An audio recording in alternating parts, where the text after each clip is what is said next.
irmão vai ser perfeito. Fala pra ele, vai ser perfeito. Vai ser perfeito como tudo que ele faz. E se você crê nisso, aplaude Jesus só mais uma vez, vai. Aleluia. Aleluia. Graças a Deus. Amém. Paz do Senhor Jesus a todos. Amém. Estou feliz com Jesus. Confesso que eu estava com saudade de pregar aqui, sabia? No domingo passado eu preguei, mas não era na nossa comunidade, né? Aí a gente fica sentindo meio saudade. Eu acho que já fazia 3 semanas que eu não pregava aqui. Faz tempo, né? Vocês nem, então, eu fico pensando, o povo deve ficar enjoado de mim, né? E eu que fico com saudade. Amém, meus irmãos? Abra sua Bíblia, por favor. Gálatas, capítulo 6. A partir do verso 2, versículo 2. Enquanto isso, eu quero agradecer a presença dos nossos irmãos que vieram nos visitar. A Gabi, a Maria, a Isa, que já está... A Isa já está aqui com a gente, né? Irmã Cida, falei que ia florescer. Falei que ia florescer. Nosso irmão, meu irmão, você já faz parte da gente, viu? Tem pra onde correr, não. Tem pra onde correr, não. Deus abençoe sua presença e homem de palavra, tá? Ó, domingo que vem eu tô lá e tá aí. Amém? Deus abençoe a todos. Sejam bem-vindos. Amém? Gálatas, capítulo 6, a partir do versículo 2.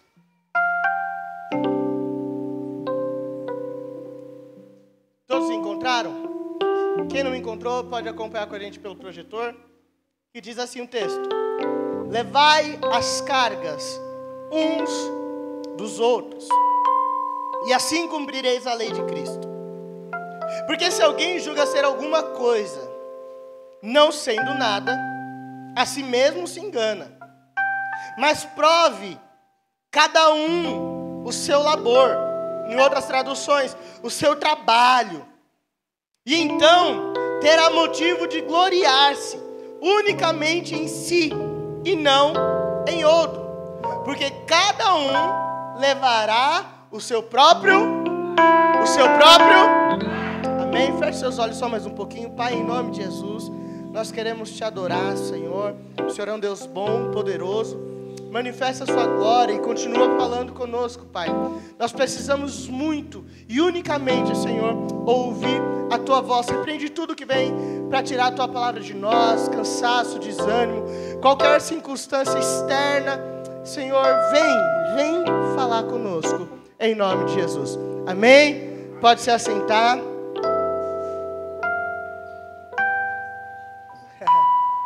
O tema de hoje é bom, hein?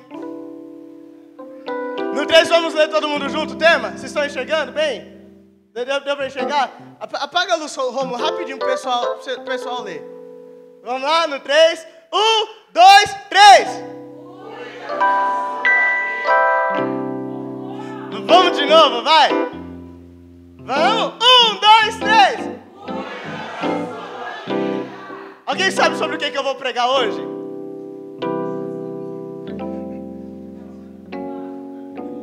Sobre a vida dos fofoca. Gente, eu vou ser bem sincero. Eu acho que a gente já está numa fase que, se eu fosse falar da irmãzinha que fica olhando quando você chega com a sua compra, que ela sai assim da porta e fala: esse mês comprou 2 Danone diferentes, tá podendo, hein? Não é assim? Se fosse pegar sobre ela, ia ser muito chato, gente. Porque para as pessoas, o que a gente tem que fazer? Mês que vem comprar 3 para ela ver que Deus está abençoando. Mas Deus me fez sentir nesse último mês, talvez nesses últimos 2 meses, algumas circunstâncias à flor da minha pele. E eu vou falar a verdade, esse embrião não foi gerado em vocês, foi gerado em mim. Porque tem sido maturado. E eu percebi, Will, que eu tava ficando um velho rancinza, sabe? Aqueles caras chatos, que fica nervoso com as coisas dos outros, que fica bravo. Ó Jesus falando aí. Fica nervoso com as coisas dos outros, fica nervoso. Esses dias a Marina, cadê a Marina, minha esposa? Ah, ali. A Marina, é só Jesus na casa dela, né? Não deve ser muito fácil. Mas aconteceu uma circunstância, aí eu comecei a bater o pé lá, e não sei o que lá, e eu tô nervoso, não sei o que. Não, mas amor, não aconteceu nada, não foi com você. É verdade. não foi comigo, né? Nem aconteceu. E de fato, eu estava lendo a Bíblia, e esse texto de Gálatas, ele falou muito comigo. E o cuide da sua vida não é sobre a fofoqueira. Não é sobre você ser fofoqueiro, mas é sobre você voltar a ser protagonista da sua própria história. Nós estamos num culto, gente, que do começo ao final, até esse momento, nós estamos ouvindo muito sobre cura. Sobre cura, sobre cura. E hoje Deus, ele veio aqui para colocar algumas pessoas dentro da sua própria história. E eu vou repetir, é sobre você voltar a ser o personagem principal dessa sua história.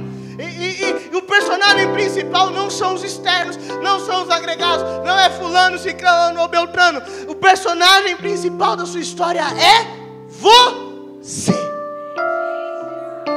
Gálatas capítulo 6, versículo 5, nós vamos ver Paulo dando um auxílio para a igreja de Galácia.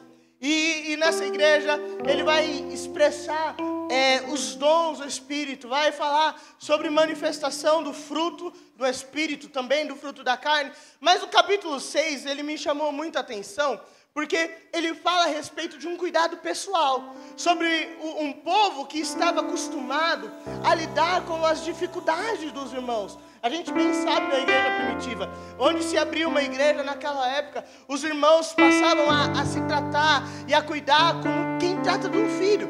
Eu dou um exemplo aqui nessa igreja, disse, por exemplo, se uma das crianças pequenas aqui sair correndo para a rua, gente, independente se é mãe, se é pai, se é o que seja, a gente vai correr atrás.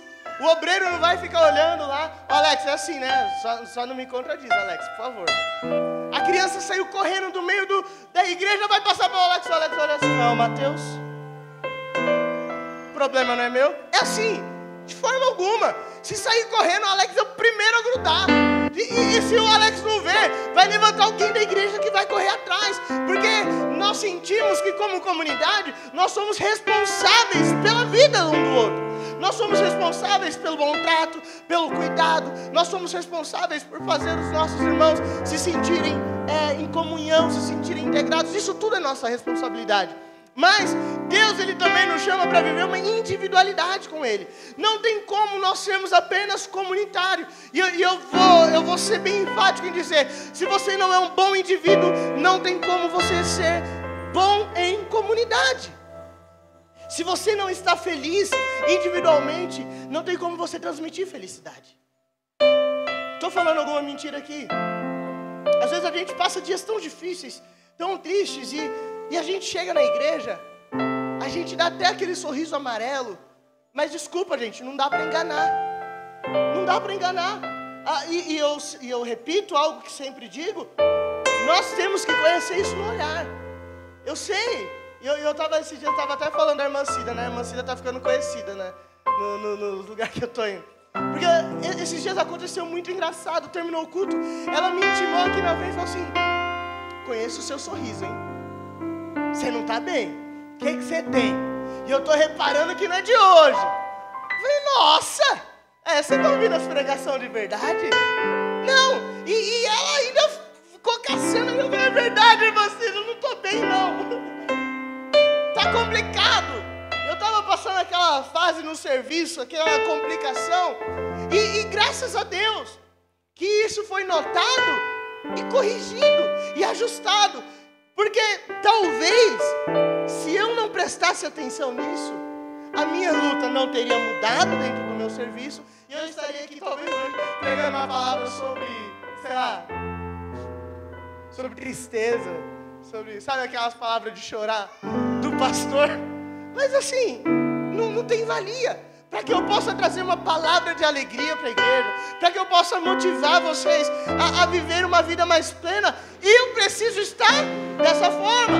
E tem momentos na nossa vida em que nós precisaremos, às vezes, colocar uma máscara. É verdade ou não? É verdade. Às vezes o pastor vai vir aqui pregar sobre cura, estando doente.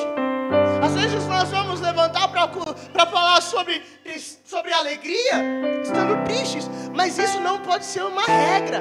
Isso tem que ser uma exceção. E Paulo, ele está abrindo essa exceção no convívio comunitário para que nós possamos viver uma vida em comunidade, em igreja, em família, de uma forma plena, sem sobrecargas. E a gente sabe, a gente conhece a história dos monges que fizeram votos de pobreza, votos às vezes de infelicidade. E eu fico pensando, será que Deus nos chamou para vivermos infelizes? Será que Deus nos chamou para vivermos incompletos? E a felicidade, ela não está diretamente ligada com o que eu tenho. Porque senão muitos de nós já vivemos triste. Ô, gente, queria tanto uma Mercedes na minha garagem. Uma BMW. Queria tá dando até tristeza de falar. Os meninos ficam me zoando do meu Peugeot, né? Tinha acabado de sair do mecânico, meu pai. Compartilha isso comigo. Aí o Alex falou assim, olha, agora ele tá bom, hein? Daqui 2 semanas, curte bem essas próximas 2 semanas. Miserável, quebrou depois de 2 semanas. Nossa, eu queria uma casa nesse calor. A pessoa tá numa casa com uma piscina assim gigante. Ai, Jesus.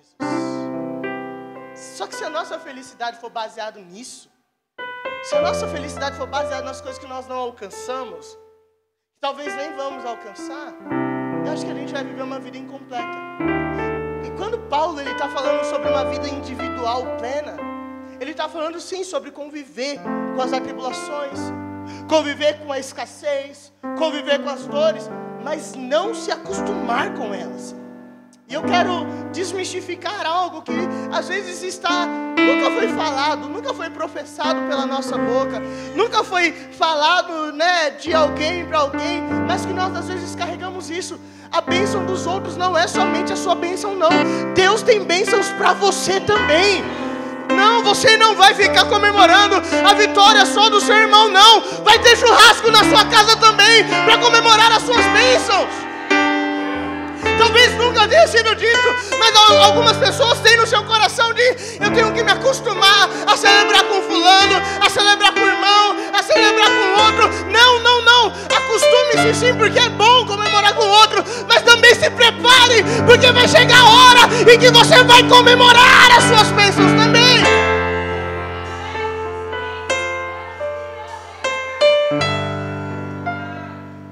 E em 1 Samuel, capítulo 8, do 1 ao 7, nós vamos ver uma história de alguém que viveu a sua vida inteira sendo protagonista dela. Ele viveu um protagonismo, assim, geracional. Ele foi amplamente reconhecido. E pensa o seguinte, Samuel é o primeiro profeta, sacerdote e juiz. O que isso significa? Ele representava a autoridade jurídica daquela terra. Ele representava a autoridade monárquica daquela terra. Ele era o administrador daquele lugar. E ele representava a autoridade espiritual daquele lugar. Olha a sobrecarga do homem. E não sei não. Eu não vou pedir para levantar a mão para ninguém se escandalizar não. Mas será que não tem tido acúmulos de funções nas nossas vidas normalmente? Você já se parou para pensar a quantidade de coisas que nós carregamos dias após dias de forma individual e solitária? E às vezes nem é por conta das pessoas que estão na nossa volta, da situação. É que às vezes a gente é centralizador mesmo. Às vezes a gente gosta de conviver com as nossas individualidades. Só que o tempo passou para Samuel. O tempo passou para Samuel e ele pensou, eu preciso colocar um segmento nesse processo todo. Eu continuo sendo profeta, eu continuo sendo juiz, eu continuo sendo sacerdote, mas eu já não tenho mais ânimo. Eu não tenho mais vigor, eu não tenho mais força, eu preciso que alguém resolva isso para mim. Quem que ele escolheu? Seus filhos. Quem que quer que seus filhos sejam a posteridade da sua vida? Amém. Esse é o nosso sonho. Só que aconteceu um problema. Samuel esqueceu de combinar com os filhos. Samuel esqueceu de combinar com ele como que era viver uma vida regrada. Mas a culpa é de Samuel? Não, a culpa não é de Samuel. Se os filhos deles decidiram que eles não seriam o que o pai dele foi, a culpa é de Samuel? Não é. Mas algo vai gerar em Samuel esse sentimento de culpa, de culpabilidade. Porque ele está vendo os filhos dele saindo do eixo, saindo do propósito. E ele percebe que junto dos filhos dele o povo está se desviando. E quem que é o primeiro a sentir essa falta de um rei? O povo. Porque até determinado momento tinha alguém para mandar, não tinha ou não tinha? E quando faltou esse alguém? Imagina. Gente, é que eu não gosto de ficar falando essas coisas, mas a gente está vendo a crise do judiciário. Por que a gente está vivendo essa crise? Porque antes, eu tenho 25 anos só. A minha idade de consciência, sei lá, 12, 13, 14 anos, eu não sabia quem que era o ministro da Justiça, ministro-chefe da Casa Civil, o presidente do Tribunal Superior Eleitoral. Hoje você vê qualquer pirralhinho está falando mal do Alexandre de Moraes, nem sabe quem é o cara, mas está falando mal dele. E quando um juiz ele toma muito protagonismo, isso gera problema. Não é à toa que nós estamos vivendo uma crise judiciária. Mas você quer ver um problema também? Como que nós vivemos ali a partir de 2013, 2011, um judiciário que estava completamente de mãos atadas. Então, quando você tem juízes que são muito ativos, o que acontece? Tem desbalanço. Quando você tem muita omissão, você tem o quê? Desbalanço. Faltou equilíbrio naquele povo. E o povo começou a sentir. E o que o povo começou a fazer? Nós queremos um rei. O problema era com Samuel? Não, eu não sei se eu estou me explicando direito. O problema era com Samuel? Não. O problema não era com Samuel. Mas Samuel sentiu o quê? O povo está me rejeitando. O povo não gosta mais de mim. O povo não me ama mais. E aí Deus ele precisa intervir nessa situação. Ele fala, Samuel, você está desesperado e está arrumando briga que não é sua. O povo não está pedindo rei porque você foi um mau sacerdote. O povo não está pedindo rei porque você foi um mau juiz. Não, o povo está pedindo rei porque eles estão vendo as outras nações tendo reis e eles querem ser iguais. E aí vem a calhar que seus filhos também não são essas coisas. Mas Samuel, fica em paz, o problema não é com você, o problema é comigo. Não é a você que eles estão rejeitando, eles estão me rejeitando. E nós precisamos entender, gente, que tem momentos na nossa vida que é sobre nós, mas tem momentos na nossa vida que é sobre Deus. Então eu quero liberar uma palavra de descanso na sua vida. O que estiver nas suas mãos para fazer, faça, resolva. E o que não estiver, coloque nas mãos de Deus. As suas guerras você vence. As guerras do Senhor, Ele vai pelejar por você. Nem tudo é nossa culpa. Nem tudo é nossa culpa. Eu me lembro uma vez que a pastora Thaís me disse uma frase, numa situação muito específica, e ela falou assim, Vitor, se prepare e prepara o seu coração, porque pode ser que o que você esteja fazendo não vai gerar o resultado que você quer. Pode ser que o pior vai acontecer, e isso não é culpa sua. Ah, mas a gente é duro de entender. A gente é difícil de entender. E nós precisamos preparar o nosso coração para isso. Preparar o nosso coração para viver os dias maus. Saber que às vezes a gente vai estar trabalhando certinho, vai estar fazendo as coisas certinhas, e o desemprego vai chegar. Às vezes a gente tem que se preparar, porque fomos bons pais, bons maridos, boas esposas, e de repente o filho não será convertido, de repente a esposa não será convertida, o esposo e assim por diante. Nós precisamos nos preparar para essas coisas. Isso é culpa nossa? Ah, vocês estão muito devagar, gente. Eu vou pedir para aumentar o microfone. Isso é culpa nossa? Não. Nosso coração precisa estar preparado para os desvios que a vida dá. Samuel não estava preparado para um povo rejeitando a Deus. Samuel não estava preparado para os seus filhos rejeitando a Deus. Mas todavia o Senhor não rejeitou Samuel. O Senhor olhou lá do alto e falou, Samuel, vai ser pelas suas mãos que o novo rei será ungido. O primeiro rei vai ser ungido que o povo quer, mas o segundo não, Samuel. Se prepare, o segundo rei vai ser o rei que eu escolhi para esse povo. E o povo que te rejeitou vai ter que aceitar que quem unge, quem levanta, quem chama, sou eu. Nós vivemos decepções quando não sabemos reconhecer o lugar de cada coisa. Eu vi uma frase, eu acho que foi alguém dessa igreja que postou, mas não lembro quem foi. E mais ou menos assim. Se você era uma imagem de um rapaz sentado e de cada lado tinha uma solução, né? Então do lado direito tinha: você tem um problema? Sim. Você pode resolver? Sim. Então fique tranquilo. Aí do outro lado estava: você tem um problema? Sim. Você tem possibilidade de resolver? Não. Então fique tranquilo. Tem coisas que nós não temos como resolver. E aí você fala assim: mas pastor, mas aí você está querendo demais também. Você está querendo um monte de ameba olhando assim: ah, estou feliz. Não. Eu não estou falando sobre isso. Eu estou falando sobre a gente aprender a colocar as coisas no lugar. Então, se isso daqui eu posso resolver, então eu resolvo. Se isso daqui não pode, eu vou para debaixo das mãos do meu Senhor. Eu vou dobrar os meus joelhos. Eu vou chorar. Eu vou orar. Eu vou buscar. E a vontade dele será feita. Davi, ele peca, e a gente viu essa história recentemente. E quando ele peca, o filho de Betseba, o primeiro filho deles, vai ser um filho que vai nascer doente. E quando ele nasce, os serviçais eles começam a falar: olha, ele está doente, ele não vai viver. O que Davi tinha para fazer? Ele pegou, tirou suas roupas, colocou pano de saco, foi até um lugar arado, dobrou os seus joelhos, não comeu, não bebeu, e ficou ali buscando: Senhor, me perdoa, Senhor, cura meu filho, Senhor, dá força para ele, Senhor, faz, Senhor, faz. E o que Deus disse? Não vou fazer. Chega a notícia que o filho havia morrido. O que Davi faz? Ali era o momento do maior pranto dele, ali era o momento da maior dor. Ele se levanta com o coração machucado, dolorido, porque havia perdido um filho, mas ele levanta com a certeza: o que eu podia fazer, eu fiz. Agora a gente só vai começar a perder o controle das coisas quando nós pararmos de fazer o que nós devemos fazer.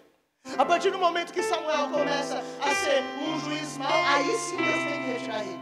A partir do momento em que Samuel deixa de ser um bom juiz, um bom governante, aí sim Deus tem que tirar ele. Se você está fazendo o seu papel certinho, se você está orando a Deus, buscando, sendo íntegro, justo, fica tranquilo, Deus está na sua causa.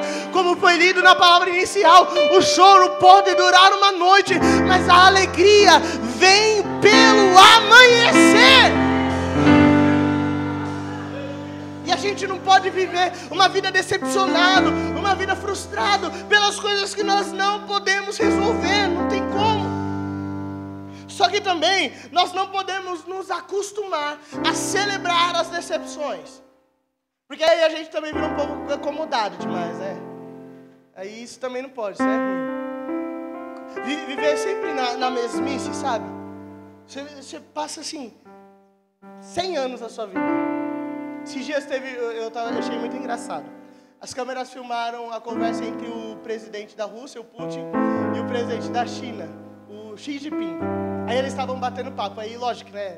Eles não são bobos. Eles estavam falando para que as pessoas filmassem.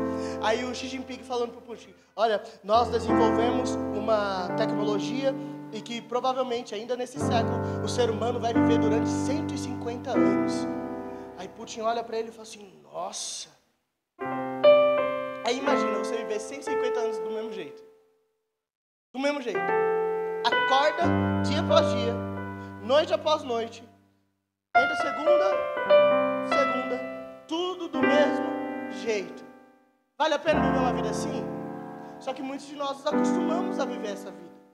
Muitos de nós olhamos para as nossas situações e nós achamos, em vez de acharmos respostas para resolver, a gente acha situações para nos acomodar. Esses dias eu tive uma reunião com um cliente e dois sócios, e um falou assim: olha, eu não tenho mais saúde mental para fazer, eu não consigo mais fazer, e eu não vou conseguir mais entregar o projeto. E aí a gente pode entregar um remédio. Eu falei assim: não, cara, desculpa, eu não vou entrar num projeto para entregar um remédio pro cliente, entregar um negócio meio termo. Se o cliente me contratou, eu não vou mandar metade do projeto, eu quero entregar o projeto inteiro. Mas aí não é mais fácil a gente simplesmente pegar, mexe um negócio aqui, outro ali, entrega a vida pela metade, vive uma vida medíocre, uma vida mediana? É mais fácil. Em Juízes capítulo 6, versículo 11 ao versículo 15, vai relatar a história de um homem que todos nós conhecemos, Gideão. Gideão estava certo dia lá malhando trigo no lagar. E o tema de hoje continua sendo: cuide de sua vida. Tá? Estava lá malhando trigo no lagar. O que ele estava fazendo? Cuidando da vida dele. Tava ou não tava? Tinha ninguém perturbando ele. Até que chega um perturbador. Assim diz os porcos. No texto que Jesus chega, o que ele diz? Veio o perturbador de Israel. Aí o perturbador de Israel decidiu vir ali do ladinho de Gideão. Assim, homem bom e fiel, valoroso. O Senhor é contigo, homem. Eu imagino a risada que ele deve ter dado. Você está falando comigo? Olhou de um lado, olhou do outro. Só tem eu aqui. Você está de palhaçada com a minha cara. Estou fugindo dos amonitas. Eu estou fugindo aqui. Você não está vendo que lugar onde de malhar trigo, de pisar uva, eu estou malhando trigo? É que eu estou escondido. Eu estou tão acostumado com o povo vir, entrar na minha terra e bagunçar tudo, e zoar toda a minha terra, que eu, em vez de eu ir guerrear e morrer pela minha terra, eu preferi achar um lugar onde eu vou conseguir viver a minha mediocridade. Alguém está se identificando com isso? Você já parou para pensar que às vezes a gente deixa o diabo bagunçar a nossa casa, bagunçar a nossa família, bagunça a nossa saúde mental, bagunça a nossa vida financeira, bagunça tudo. E aí o que a gente faz? Vamos viver a vida. Ah, mas o perturbador de Israel está aqui hoje. E ele está olhando para homens e mulheres dizendo: serva boa, fiel, mulher corajosa, homem corajoso, forte, o Senhor é contigo. A arruaça que está acontecendo vai acabar. E não vai ser pela mão dos outros, vai ser pelas suas mãos. Porque hoje tem um povo que se levanta para cuidar da sua vida. Ele olha para aquela situação e ele tem argumentos, bons argumentos. Bons argumentos. Quais são os argumentos dele? Eu sou o menor da tribo menor, sou o menor de Manassés. Os meus pais são os mais pobres do vilarejo. Tinha uma justificativa ali para ele não ser um grande rei? Tinha. Não tinha sangue nobre, não era alguém experimentado em batalha. Mas Jesus não perguntou nada para ele. Deus não perguntou nada para ele. Deus fez uma afirmação para ele. E Deus, ele afirmou: você é valoroso. Você pode não estar vendo o que é, mas aquele que sonda os nossos corações, aquele que nos conhece desde antes do ventre da nossa mãe, aquele que nos conhece e nos chamou pelo nome lá na fundação do mundo, ele te conhece. E se necessário, ele coloca a mão dentro de você e trazer essa pessoa que está escondido para fora, é hoje que ele vai fazer isso. Mas acabou o tempo de mediocridade, acabou o tempo de um povo que não sabe seu nome, não sabe para onde vai e para onde é. Mas hoje Deus, ele tira para fora homens e mulheres fortes e valentes. E Deus deu uma promessa para ele: pode ir tranquilo, vai tranquilo, porque eu sou com você. E você vai matar todos esses que estão há tanto tempo te perturbando, como se eles fossem um só homem. Deus contou só um pedaço da história. Mas você percebe que só metade foi suficiente para Gideão? Quando Deus falou: você vai, ele falou: eu vou, então eu vou. Aí quando Deus manda tirar um pouco, tira o outro pouco, aí Gideão vai obedecendo. Eu não sei o que passa na cabeça de Gideão. Eu fico imaginando ele, já que estamos aqui, né? A gente ia morrer com o povo todo. Morrer com 300, a gente poupa ainda um pouquinho, não é isso? Aí Gideão tá lá. Mandou tirar, tirou.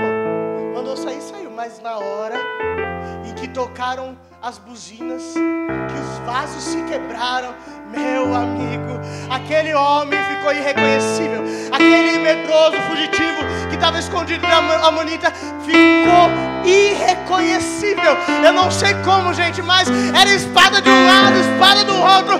Quando foi ver, a Bíblia diz que tinha jovem correndo atrás de multidão que vinha fugindo. Mas a batalha acabou, mas não vai ficar raiz de problema.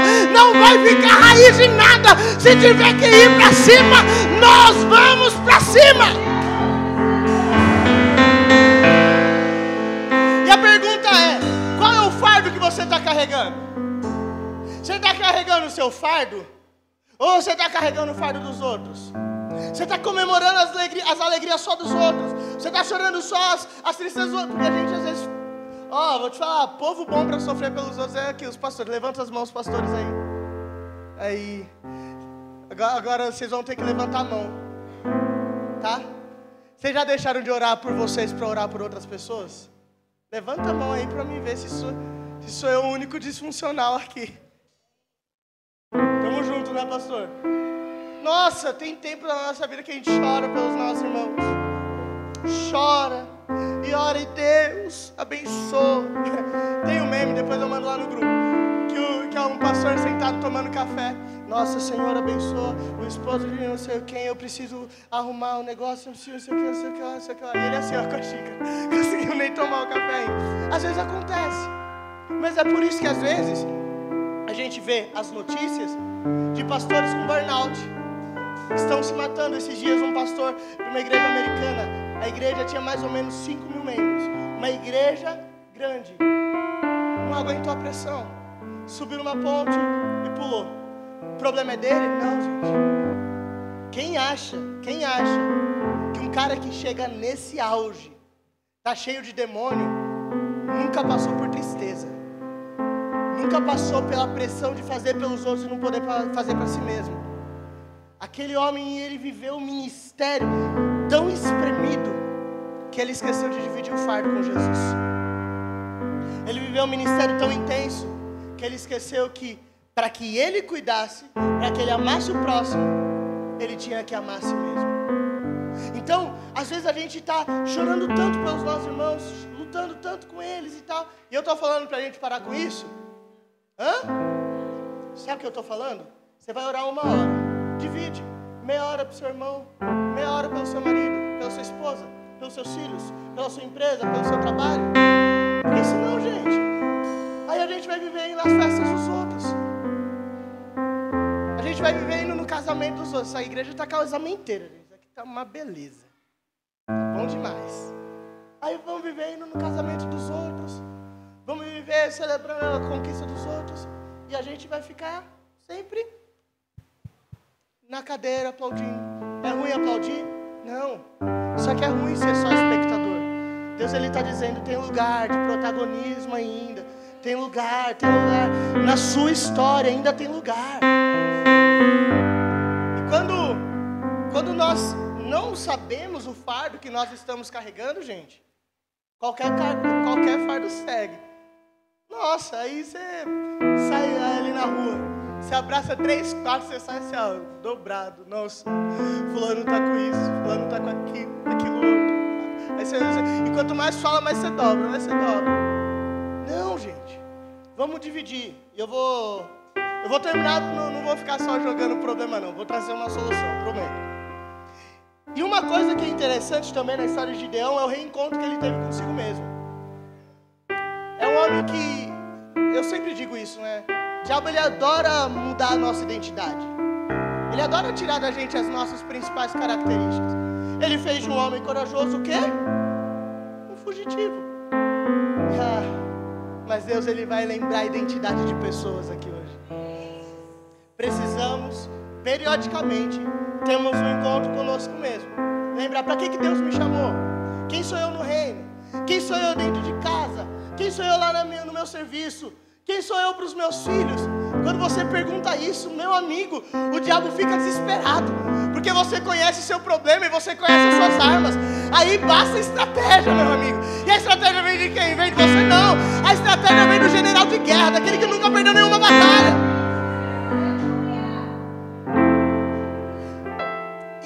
E aí eu quero concluir com vocês, lembrando que nós devemos carregar os fardos um dos outros com sabedoria e equilíbrio.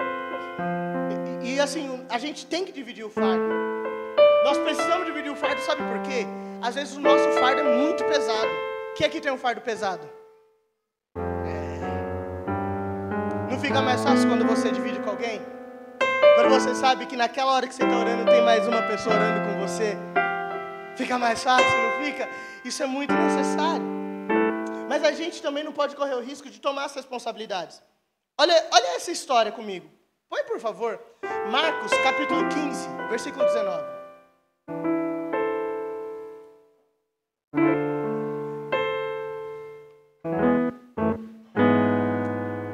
A Bíblia diz assim: espancava-lhe a cabeça com uma vara e cuspiam sobre ele. Ajoelhavam-se e lhe rendiam adoração. Depois de haverem zombado dele, despiram-lhe o manto de cor púrpura e os vestiram com suas próprias roupas. Então o levaram para fora a fim de crucificá-lo. E correu que certo homem de Cirene, chamado Simão, pai de Alexandre e de Rufo, passava por ali, vindo do campo. Eles os forçaram a carregar a... De quem nós estamos falando? De quem? Jesus estava no seu momento de maior debilidade. E aqueles soldados, eles perceberam, Jesus não vai conseguir fazer o caminho todo sozinho. Jesus não vai conseguir cumprir todo o caminho. E de fato, Jesus não morreria no meio do caminho. A história dele estaria cravada naquela cruz. Não houve erro na história. Mas para os homens que estavam vendo, os historiadores dizem que o pulmão de Jesus estava exposto.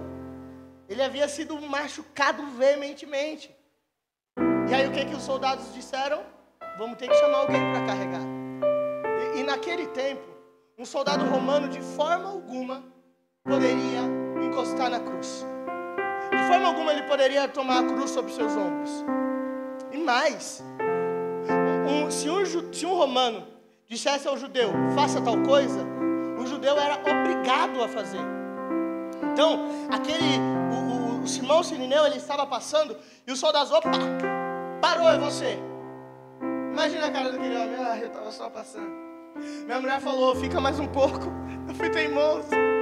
Olha aqui. Chamou ele, falou assim, agora você vai ter que ajudar Jesus. Pega a cruz e leva. Interessante, Cirineu, o que ele fez? Pegou a cruz e levou. E Deus, ele às vezes nos coloca em posição de levar a cruz do nosso irmão, sim. Deus às vezes está nos chamando para começarmos a pegar a cruz do nosso irmão. Você está vendo que o irmão está morrendo, que o irmão não está indo, não está conseguindo, não vai, você vai ficar esperando ele morrer. Você vai esperar a força dele acabar, você vai esperar enterrar ele, você vai esperar ele morrer para você lá no caixão e falar, olha, era um irmão tão bom, era uma pessoa tão boa. Não, gente, tem momento que nós precisamos pegar a cruz e falar, deixa que eu carrego, deixa que eu oro, deixa que eu vou, deixa que eu faço.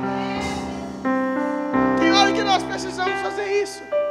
Mas sabe uma coisa que é interessante, às vezes a gente se perde nisso? Onde que Jesus estava nessa história? Jesus ficou parado, sentado no meio do caminho. Jesus ficou esperando o Cirineu chegar lá. Chamou o Uber e foi de Uber até a cruz? Não. Enquanto o Cirineu estava com a cruz, o que Jesus estava fazendo? Do lado dele. A cruz está com Simão, mas a responsabilidade é minha. Eu cuido da minha vida. E foram os dois juntos. E a pergunta que fica: quem foi crucificado? Simão ou Jesus? Isso quer dizer, carregar a cruz não significa tomar as responsabilidades. A nossa oração precisa mudar, gente. A nossa oração precisa ser diferente. Enquanto nós carregamos a cruz, nós precisamos dizer: Senhor, fortifica, Senhor, fortalece, Senhor, dá força, dá vigor, Senhor, me usa para que eu possa ajudá-lo num trajeto. Quando o Cirineu ele fez isso, ele estava mostrando o quão importante é o valor de um irmão, de ter gente para carregar a cruz. Mas Jesus também nos mostra que todo dia nós temos que levantar, tomar a nossa cruz e seguir a Ele. Às vezes chorando, às vezes tropeçando, às vezes não aguentando, mas seguir a Ele. E o Senhor Senhor vai nos dar força. O Senhor vai nos dar força. A nossa ajuda, ela não pode servir de muleta. A nossa ajuda, ela não pode servir de... Como que eu posso dizer?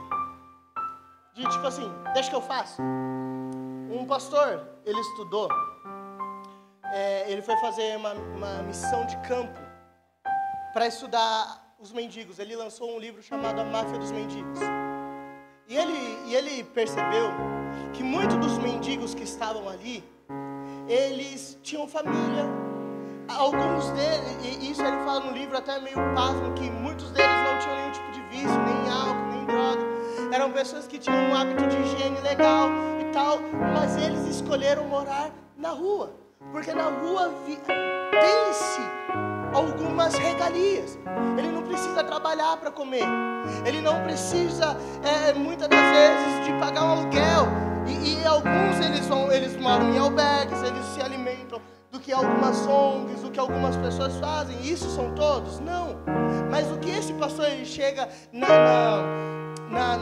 parecer final dele, no ajuste que ele diz, ele fala o seguinte: nós precisamos ter bondade o suficiente para levantar os nossos irmãos, dar comida ao que tem fome e a direcionar eles para um caminho de independência. É como se Deus estivesse falando: eu não vou te curar para você voltar aqui domingo que vem e pedir outra cura, não. Eu estou restaurando o seu coração, eu estou restaurando a sua mente, eu estou restaurando a sua família, para você se levantar e caminhar sozinho, para você ter força, para quando a próxima luta vir, você lembrar: eu já passei por isso antes, eu sei o caminho, eu sei como vai acontecer.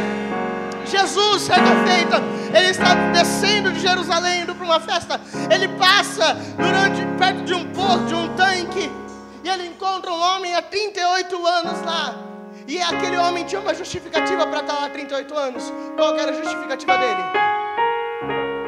Quando as águas se movimentam, não tem ninguém que me leve. Às vezes a gente fica achando desculpa. Não acontece isso por causa disso. Não acontece aquilo por causa daquilo. Sabe o que Jesus falou? Jesus olhou para aquele homem e falou assim: meu amigo, chega dessa história. Chega dessa história. Qual que é o seu problema? O seu problema é ser curado? Então levanta agora, pega a tua cama e vai embora para casa, porque você não vai mais viver de comiserações, você não vai mais viver de esmola. Agora, meu amigo, você vai ter força, vai ter pena para levantar todo dia e ir trabalhar. Você vai ter testemunho para contar. Antes eu ficava no beira do caminho pedindo esmola, esperando alguém me ajudar. Hoje não. Hoje eu levanto, hoje eu oro, hoje eu busco, hoje eu faço, e Deus é comigo.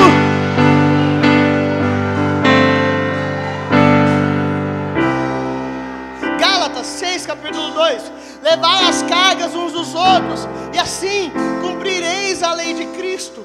Eclesiastes 4, do 9 ao 10: melhor é serem dois do que um, porque tem melhor paga o seu trabalho. Porque se caírem, um levanta o companheiro. Aí, porém, do que estiver só, pois caindo não haverá quem o levante. Hebreus capítulo 10: consideremos-nos também uns aos outros, para nos estimularmos ao amor e às boas obras. Não deixe de congregar-nos, como é de costume de alguns. Antes passamos a demonstrações, e de tanto mais quanto vedes que o dia se aproxima. Tiago 5,16: confessai, pois, os vossos pecados uns aos outros, orais uns pelos outros, para serdes curados. Muito pode em sua eficácia a súplica do justo. Sabe o que todos esses textos têm em comum? Nenhum deles está falando: faz sozinho, você vai sozinho, resolve o problema do outro. Não, em todos esses textos está dizendo: se um cair, o outro levanta. Porque se você cair, vai ter uma mão para te levantar. Orai uns pelos outros, não é eu oro e está tudo bem, não. É sempre um pelo outro. E assim nós vamos viver a boa, a perfeita e agradável vontade de Deus. Você pode se colocar de pé em nome de Jesus?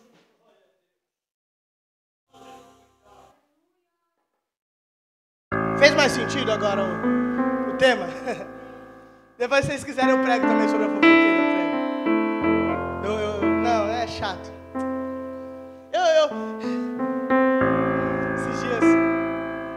parei, eu tinha pegado o carro do Alex, a gente estava em obra aqui.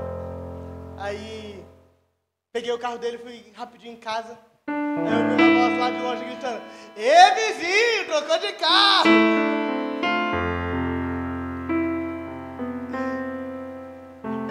Troquei, tá no mecânico. A gente não precisa se preocupar com a fofoca alheia, com o que os outros dizem, não. Vamos viver uma vida plena em Cristo, identificando os nossos lugares, onde eu resolvo, onde eu coloco as minhas mãos, quais batalhas eu estou comprando. Eu ouvi uma frase que mexeu bastante comigo. Diz que o lugar onde tem os maiores best-sellers, os melhores livros escritos, as ideias mais fenomenais, as curas para diversas doenças, a resolução e criação de tecnologias inimagináveis, estão todas no cemitério. De pessoas que, às vezes por causa da situação, disseram: "Ah, não vou escrever o livro não, quem sou eu?" Alguns dizendo: "Não, eu não tenho força, não dá, não sei o quê." O cemitério está cheio disso. Mas também tem uma lápide muito emblemática, um sepulcro de um homem chamado Billy Graham. E na lápide dele não estão as invenções dele, o que ele fez. Não tem muita coisa. Está escrito: "Aqui jaz um homem de Deus." Pastor, porque nisso já englobou tudo. Aqui jaz um bom pai, aqui jaz um bom filho, aqui jaz um bom marido, aqui jaz um bom pregador, aqui jaz um homem de Deus. Dessa igreja, eu não faço culto fúnebre de ninguém nessa igreja para ficar contando: "Ai, poderia ter feito mais. Olha, poderia ter vivido uma vida melhor. Ah, poderia ter resolvido a situação. Ai, coitadinho." Não, eu não tenho negócio com gente que é coitadinha. Um coitadinho, não. Eu estou falando para pessoas que quando Deus falar assim: "Chegou a sua hora", a gente vai olhar e falar assim: viveu uma boa vida, batalhou as suas guerras, terminou a sua carreira com a sua fé guardada. Foi um homem de Deus, uma mulher de Deus, venceu, lutou e não morreu na praia, não morreu, foi vitorioso. Quem quer ser vitorioso aqui? Você pode levantar as suas mãos. Você pode levantar as suas mãos. Faça uma oração de sinceridade agora. Fala: "Senhor, eu quero viver o que o Senhor tem sonhado para mim. Senhor, eu quero tirar de mim, eu quero rasgar de mim, Senhor, o que não é de Ti." Eu sei que Deus fala com Ele, fala com Ele, fala com Ele, fala com Ele, fala com Ele. Talvez você está celebrando tanto. Fala: "Senhor, que horas vai chegar a minha vez? não vai terminar. Quando vai ser, Jesus?" Talvez você está aqui dizendo: "Senhor, eu não sei o que fazer, não sei mais para onde ir." Hoje Jesus te chama. Hoje Jesus te chama para o protagonismo. Hoje é dia de assumir posição. Hoje é dia de tomar decisão, de dar direcionamento. Hoje Deus está te tocando. Deus está curando o seu estima. O Senhor está trazendo para você a realidade de quem Ele é, de quem você é.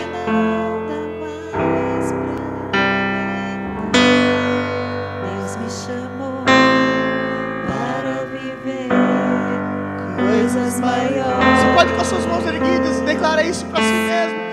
Deus me chamou para viver coisas maiores. Fala isso de novo. Fala para o seu interior.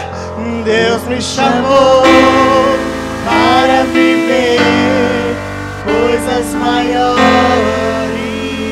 Na minha família, Deus me chamou para viver Coisas maiores. na minha vida financeira.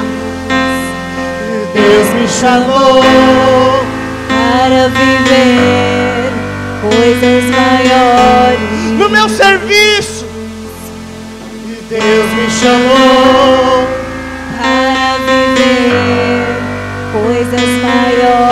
meu ministério.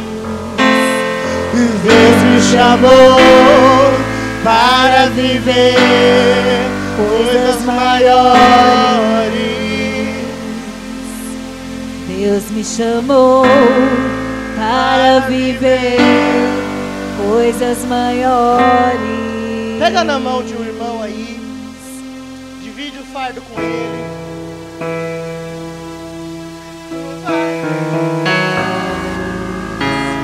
Não vai terminar assim. Isso. Segura na mão dele. Agora não é mais uma oração para despejar o fardo, não. É uma oração de divisão. Fala, Senhor, eu quero viver junto com meu irmão o cumprimento das promessas da vida dele, da minha vida. Você pode orar por ele agora.